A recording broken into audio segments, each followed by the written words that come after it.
prophecy of the Dajjal's burial. In the end times, the Muslims kill a prophet of God who they think is their fulfillment of their prophecy, which is the Dajjal.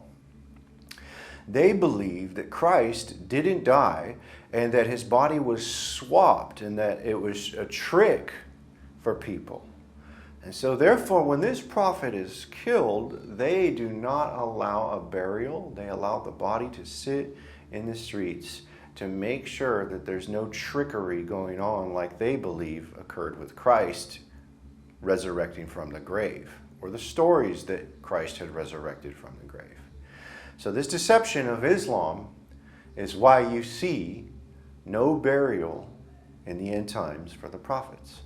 In the book of Matthew, chapter 27, verse 62 and 63, it is the same thing that the Jews thought with Christ during those 3 days.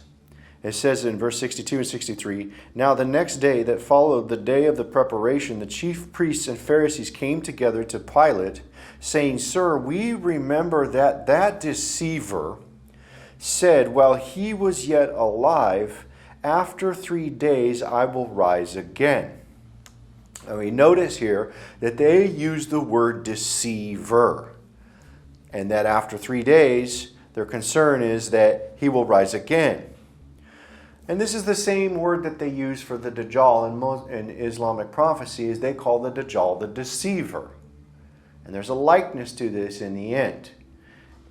In the book of Matthew, chapter 27, verse 64, it says, "Command therefore that the sepulchre be made sure until the 3rd day, lest his disciples come by night and steal him away, and say unto the people, he is risen from the dead. So the last error shall be worse than the first." So Pilate permitted this to occur to make sure that the prevention of the resurrection story didn't go forward, and after 3 days that this wouldn't occur. But we know in the teachings it actually does occur. So in Matthew chapter 27, verse 65 and 66, it says, "Pilate said unto them, Ye have a watch, go your way, make it as sure as you can. So they went and made the sepulchre sure, sealing the stone and setting a watch." This account of Christ is a prophetic foreshadow of what will occur in the end times. You will see the same thing occur. The Muslims will think that the prophet that is dead will have stories of being resurrected, so therefore they'll let the body sit for those 3 days. Nobody will touch it because they do not want to put it into a grave. They want it in a public display, so there's no trickery of the Dajjal to resurrect or somebody to replace the body.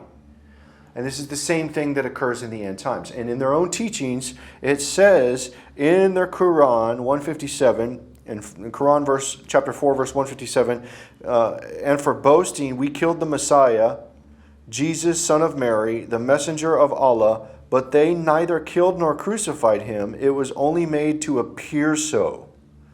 Even those who argue for this crucifixion are in doubt.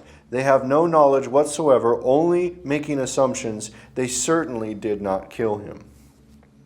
So the Muslims in this, they believe that this story and the account of Christ being crucified and killed and buried for 3 days and resurrected was all a trick.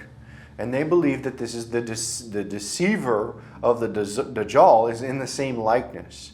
Their view of the Dajjal, the good prophet of the end times in the book of Revelation chapter 11, is the Dajjal who dies and resurrects. So in the Muslims' figure of the end times, in this eschatology, they call the Ad-Dajjal the deceiver. And you can see that here. And the Mahdi of Islam, the beast of the book of Revelation, and their fake prophet Jesus, known as the false prophet, kill the Dajjal in the end times. And we see that in Revelation chapter 11, verse 7. It says, "When they shall finish their testimony, the beast that ascends out of the bottomless pit will make war against them, overcome them, and kill them." So we see the Muslim characters of the Mahdi and the fake prophet Jesus going after the prophet with the power of a reign and kill him, which is the Antichrist, the false prophet, and the good prophet. But the Muslims say that it's Mahdi, prophet Jesus, and Ad-Dajjal. And Ad-Dajjal gets killed. But they do not permit their Dajjal deceiver to have a burial. Therefore, they do not want a repeat of what occurred with Christ, that they believed the body was switched, it was trickery, and there was a deceiving going on to make people believe that there was a resurrection. And we see this in the book of Revelation. In Revelation chapter 11, verse 9, it says, "And they of the people and kindreds and tongues and nations shall see their dead bodies 3 days and a half, and shall not suffer their dead bodies to be put into graves." Just like the Muslims and the Jews believed that Christ didn't die and resurrect, the same thing occurs in the end. They prevent the body from being buried during those 3 days.